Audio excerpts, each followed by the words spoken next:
ફૂમતા ચાર મન બુદ્ધિ ચિત્ત અને અહંકાર અને દેહ પણ ચાર છે.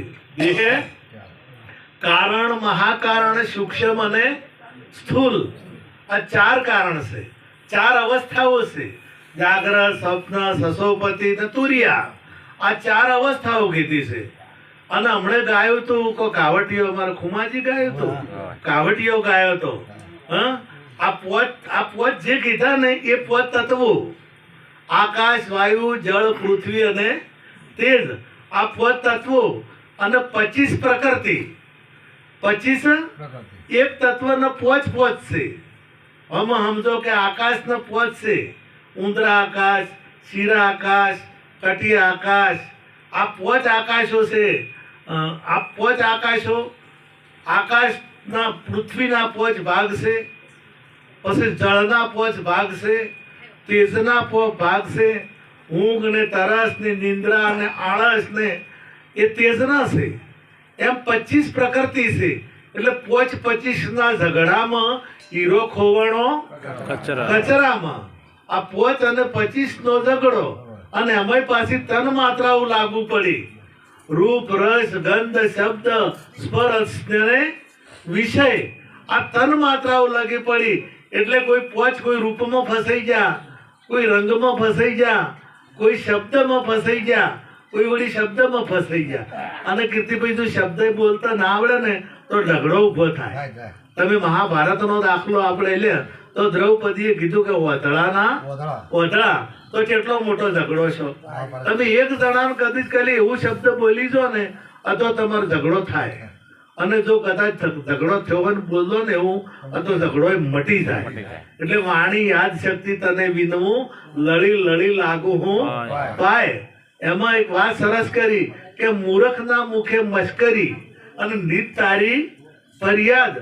સંત પંડિતના મુખે વાદ, મૂર્ખના મુખે મશ્કરી અને સંતના મુખે સુલક્ષણી. આ વાણી તો એકની એક જ છે. કે મહાભારતનું યુદ્ધ થયું ને તાર હવના શંખ વગાડ્યા. હવના શંખ વગાડ્યા ને તો આ આપણે જે કોઈ દેવીઓ હોય ને તો 4 હાથ હોય.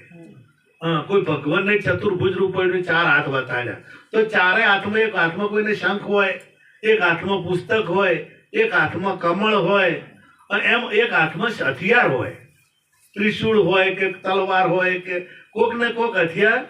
હવે શંખ શું કહેવા માંગે છે કે તમારી વાણી એવી હોવી જોઈએ કે જીવ જાગે. તમારી વાણીથી જીવ જાગવો જોઈએ. તમારી વાણીથી લોકોને માર્ગદર્શન મળવું જોઈએ. તમારી વાણીથી લોકો સુધરવા જોઈએ. પણ તમારી વાણીથી ફસાવા જોઈએ ના. જો વાણીથી આ ભારતની અંદર ભૂત પ્રેત ઉભા થયા હોય ને તો વાણીથી ઉભા છે.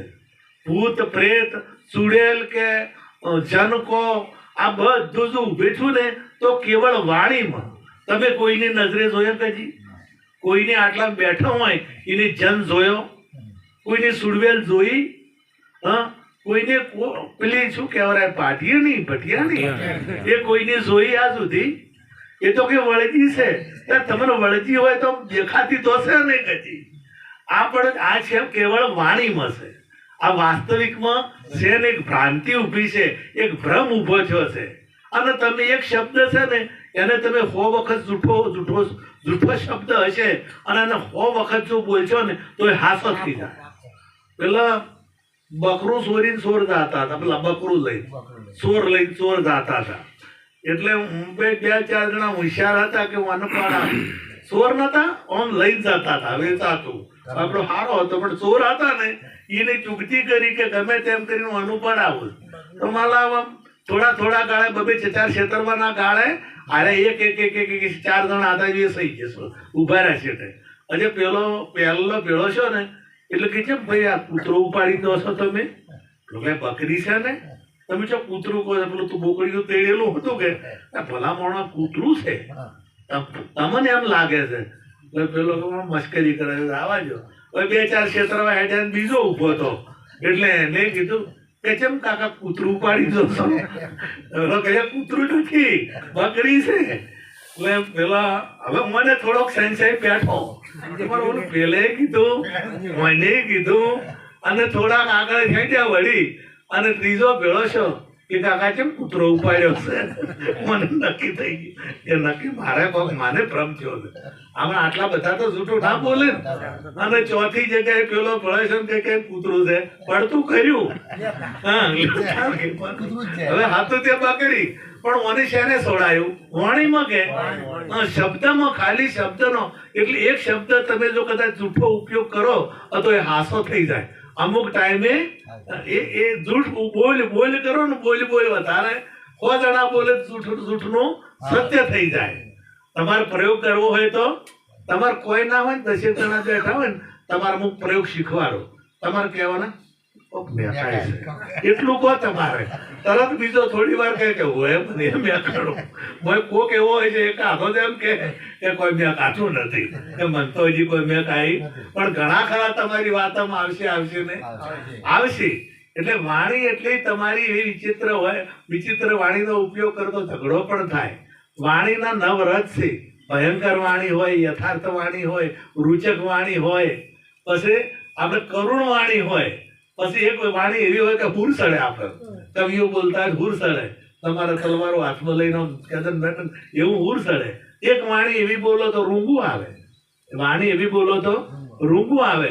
એટલે વાણી તમારી આ હાવભાવના શંખ વગાડે. રાજકારણી આવે તો એના વગાડે કે રાજકારણી આવે તો એનો શંખ વગાડે.